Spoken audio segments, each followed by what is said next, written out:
నేను యెహోవాకు మొరపెట్టి తిని, ఆయన నాకు ఉత్తరమిచ్చెను.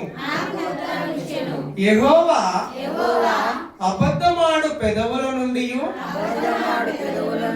మోసకరమైన నాలుక నుండి నా ప్రాణమును విమోచింపుము. మోసకరమైన నాలుక ఆయన నీకేమి చేయును? ఇంతకంటే అధికముగా నీకేమి చేయును?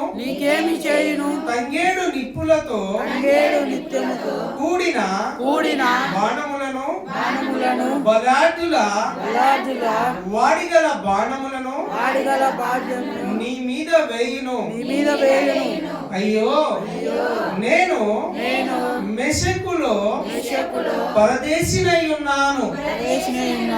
కేదారు గుడారముల యొద్ద కాపురమున్నాను. కలహ ప్రియుని యొద్ద నేను చిరకాలము నివసించిన వాడను. నేను కోరునది సమాధానమే. అయినను మాట నా నోట వచ్చిన తోడనే వారు యుద్ధమునకు సిద్ధమగుదురు. దేవుడు ఈ కీర్తనలోని 7 వచనములు మన వెనికిలో ఆశీర్వదించునుగా.